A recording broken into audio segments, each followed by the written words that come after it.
It's Bullseye. I'm Jesse Thorn. Quick warning, by the way, this next segment features a little bit of frank talk about sex. If that isn't the kind of thing you want to hear, just a heads up. The segment in question, an interview with Joel Kim Booster. Joel is a writer and comedian. He's written for Billy on the Street, Problematic with Moshe Kasher, and Netflix's Big Mouth. And as a stand-up, he's appeared on Conan, on Comedy Central, on At Midnight, and more. He's also one of the most exciting new comics around.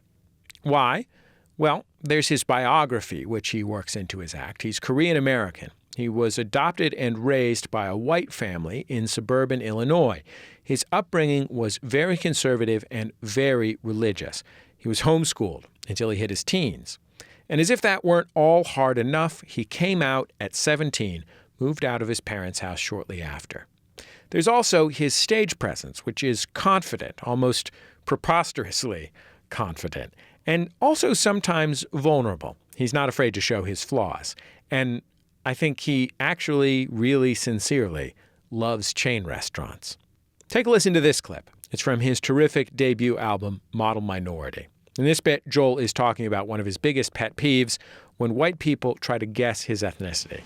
I do have to say, I hate it when they guess correctly, though, because it's almost always worse for me because, like, for instance, I waited tables at the Olive Garden for 2 years in college.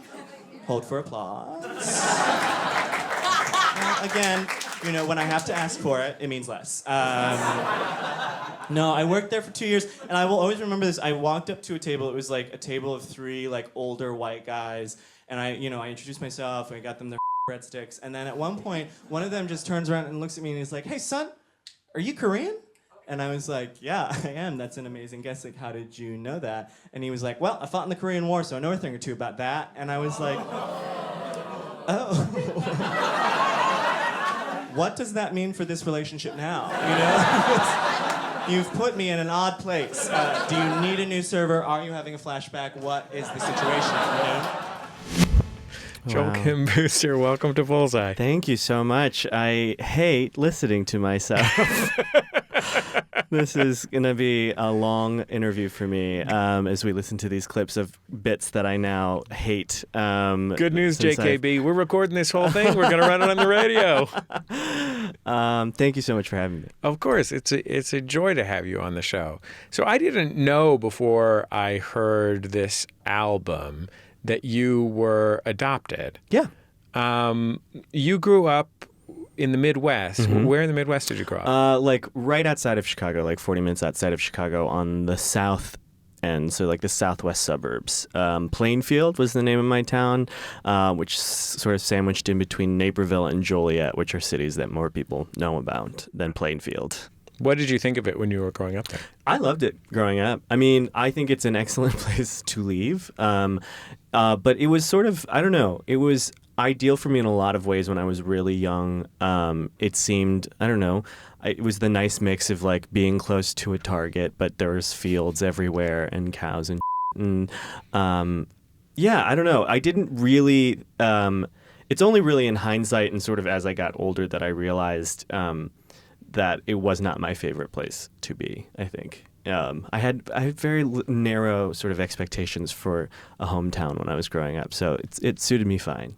Were you self-aware about the fact that you were Korean and everyone that surrounded you was white ethnically in the town that you lived in? Not until much later. I was much more aware, and like full disclosure, this is like a bit, but I mean, I talk about knowing I was gay before knowing I was Asian, and that is something that is unfortunately very true because we were homeschooled. I was homeschooled until I was 16. And it really wasn't until right before middle school or around middle school that I started to sort of be more aware of the racial dynamics in my town. But for me, like, you know, I was only at home. I hung out with my brother and my sister and my family, and that was pretty much it. My parents didn't have adult friends that they hung out with. We didn't go to a traditional church until I was in middle school. So for me, it just, in my mind, you know, I was just like, this is just what families are. And this is what families look like. And I'm sure every family has an Asian son in some regard. I was much more preoccupied with the the gay stuff, I think, and being, because even from a really young age, that was sort of blasted that this is wrong. Nobody ever said that it was wrong that no one was ever sort of aggressively racist in, any way, or at least I wasn't exposed to it when I was a kid. So I never thought it was weird or wrong. I just sort of thought that's how it was. It was when my mom's side of the family is in the South, and we went to a family reunion in Alabama, in Birmingham, when I was like 7 or 8, and that was when I think it really hit me, because there are so many pictures of just like 70 people in a photograph and then me, and it is very clear that I stick out. So I think that was probably when I started putting two and two together. Did your parents homeschool you for religious or ideological reasons? Yeah. My parents were and are very evangelical, and they were very and very right wing evangelical too, in a way that I think they probably skew more like libertarian, but it's very distrustful of A, the state educating your kids, and B, like not having control over the kinds of knowledge that is being transferred. In public schools, they didn't want me learning about evolution. They didn't want me learning about sex. They didn't want me learning, they wanted to make sure that I was, learning about history in a very specific point of view. And yeah. Your older siblings are your parents' biological children. Yes. Was like part of your life an explanation of the situation? Was like there something that your parents told you?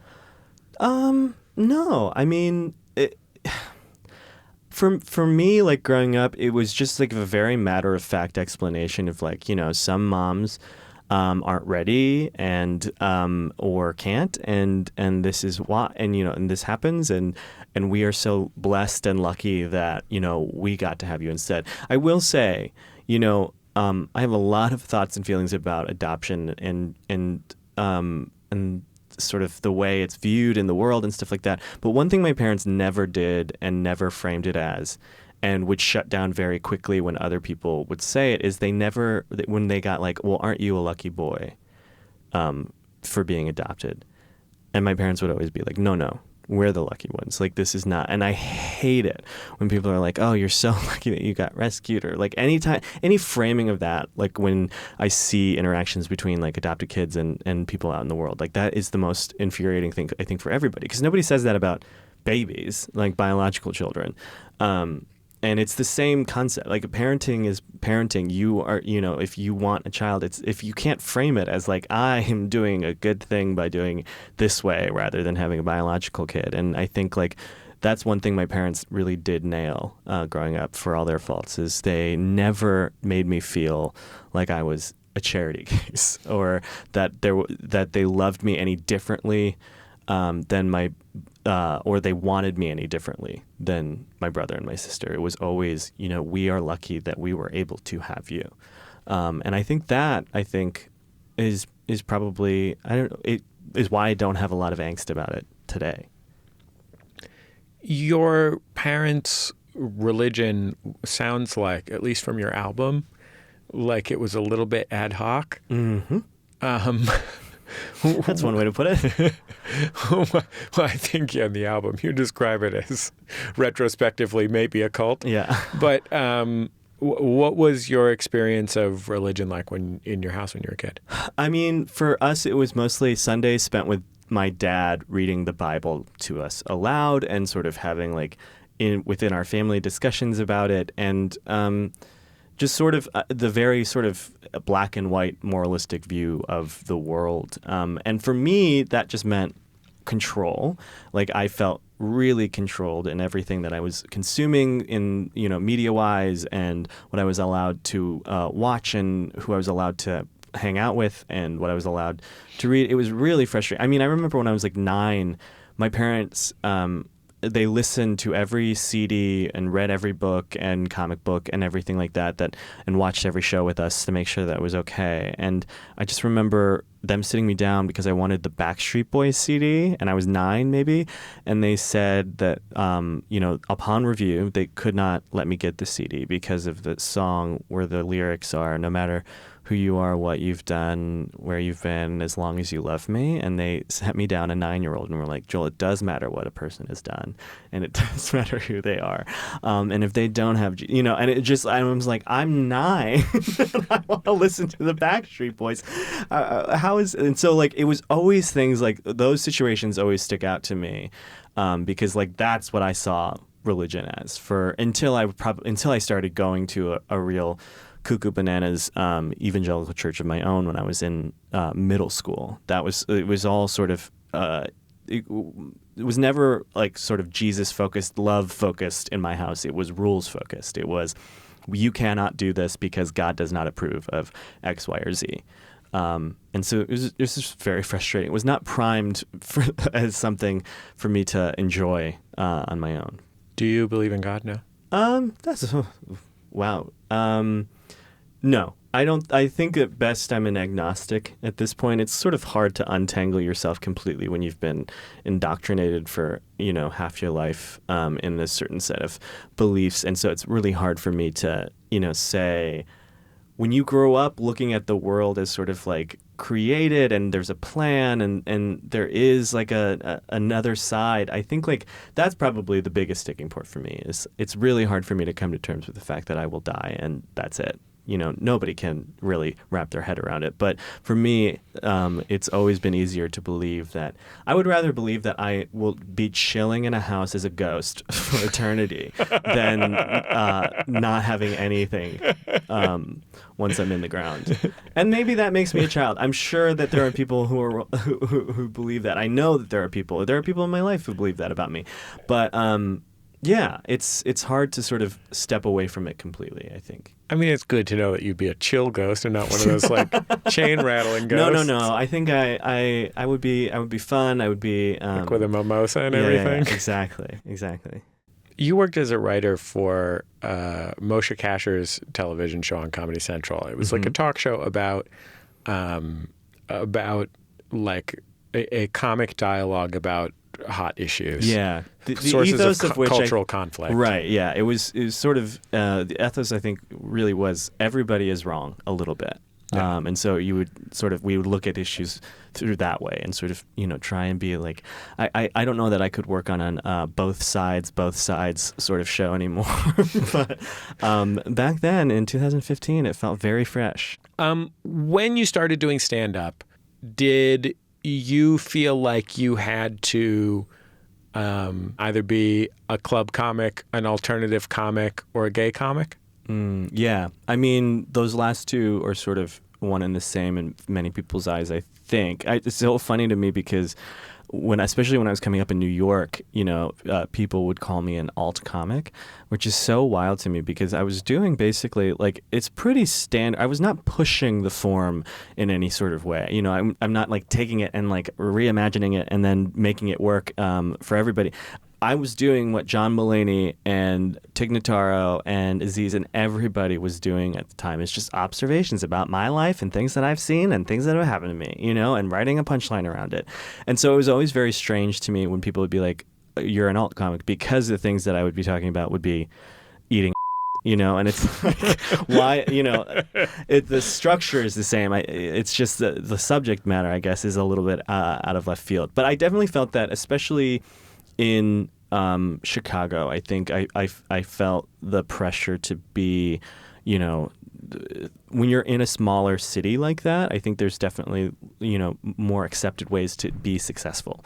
And so, it's like you got to do these mics and you have to do these shows and then you have to move on. And it's like a very set pattern. And then you move to a city like New York and suddenly there is no right way to do anything. And it is sort of a choose your own adventure of like, well, what kind of career do you want to have? You can sort of cobble it together from any of these venues. And I don't know, I feel very lucky that it was a really freeing time to be a gay comic. Like I think there were moments in comedy, even just a couple of years before I started 8 years ago, where one person's success meant that door was closed for the rest of us. It's sort of like a one in, one out sort of situation. And now I don't know. I like so many of my closest friends are comedians, and there's like a natural sort of like competition that goes on that just is like running below the surface of any, comedian's career. But for me, it's like, like when John Early or Mateo Lane or Bowen Yang or any of these other gay comedians are finding success, it just means like there will be more for all of us now. And it's so nice to not have to worry about like anyone like grabbing for the scraps from the table anymore, because it does feel like things are changing and there's enough room for everybody at the table. Your comedy character, particularly on online on Twitter, but also to some extent on stage, I think is probably dumber than you. Oh, absolutely, yeah. And like more romantically desperate. I think, yeah. My brand on stage and online is hot idiot. That's what I'm going for, and if I can, and I think it's a lot like you have to be a good singer to sing deliberately off key, and I think you have to be smart to play that dumb well. I want to play another clip from my guest Joel Kim Booster's album Model Minority. Joel is talking about gay guys who fetishize Asian men, which has a name in the gay community that I will allow you to say kindly, Joel. Rice Queen. And this is the moment that he realized he was on a date with one. We went back to his apartment, and he was making me a drink in his kitchen, and I was just looking around his kitchen, and I noticed he had like 14 Thai cookbooks, and I was like, oh no. I see you now, like I see who you are. And it was like a horror movie, because suddenly I saw his entire apartment, and there were just like rice patty hats everywhere, and two katanas over the bed, and it was very strange for me, but it got worse. Like in the middle of foreplay, like I went there with him, I was like, all of this is fine, and in the middle of foreplay, he leans into my ear, and I you not, he said to me, so you're gonna be my little geisha boy tonight? Yeah, it was bad, but you know what's worse is that I stayed. I stayed. Oh God. I mean, what's telling to me about that bit is that, sure, you're calling this guy out on stage, but you're ultimately questioning your own sense of self-worth. Yeah. I think there was a tag, too, that maybe I started doing either before or, I don't know, left, but it was like, yeah, I'm pretty sure that guy stopped texting me back, too, which is maybe the saddest part about that. But yeah, it feels like, I mean, a lot of this was all, that whole album is material that I'd been, working on for, at that point, 6 or 7 years. And so it's so weird to hear that stuff because it's changed so much for me. Now, I mean, I was writing jokes about myself, and I was being, sort of self-deprecating in a way to make myself more palatable for people.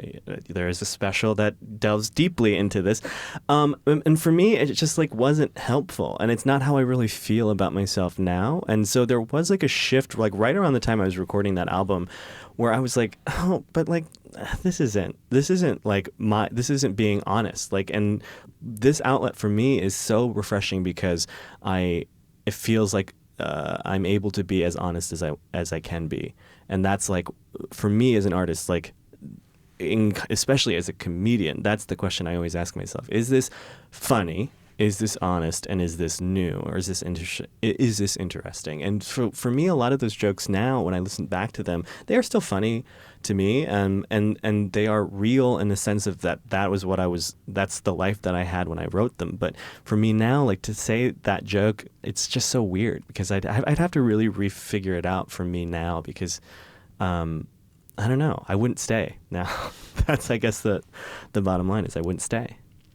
Do you feel like you have to deal with the expectations of Asian American fans because you share many experiences with other Asian Americans and Korean Americans? Certainly, you know what it feels like to walk into a room full of white dudes and be the only Asian guy Yeah. or whatever, for example. That is sort of everybody knows what that's like in our community. But like, I don't know, you never had the experience of bringing something to school for lunch that other people thought smelled No. weird, or these Yeah. other things that. My parents are white, and I had that, and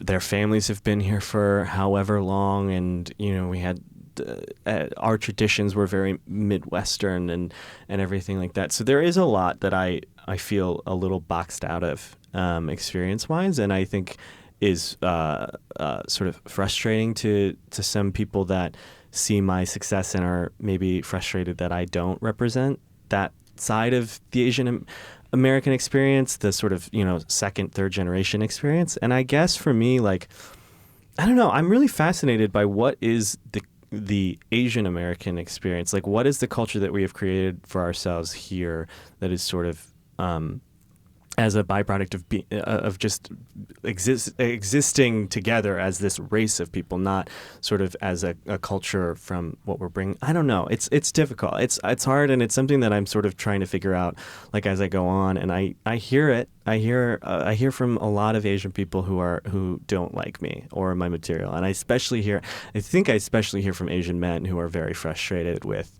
like, oh, they put another, effeminate Asian guy on TV. Of course they did. This is the media conspiracy conspiring against Asian men to emasculate all of us. And that's always a little hard to absorb, that I am the face of a media conspiracy to emasculate Asian men, because I don't know that I necessarily feel that way about myself. But You do talk in your album about how big your junk is. yeah. Oh, yeah. To your credit.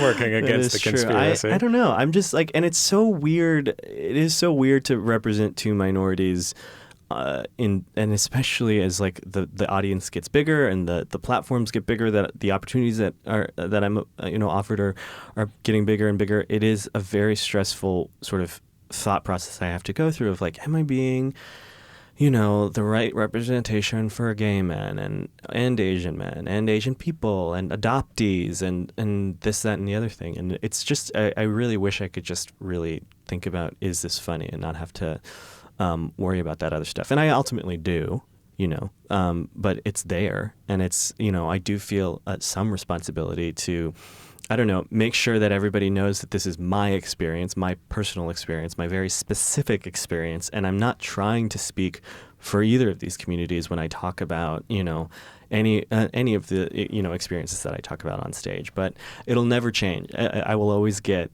the blowback no matter what. And I'm okay with it. You just sort of have to build that, defense, the armor, and let it wash off you. I'm literally, I think I'm having a stroke as I'm saying these words.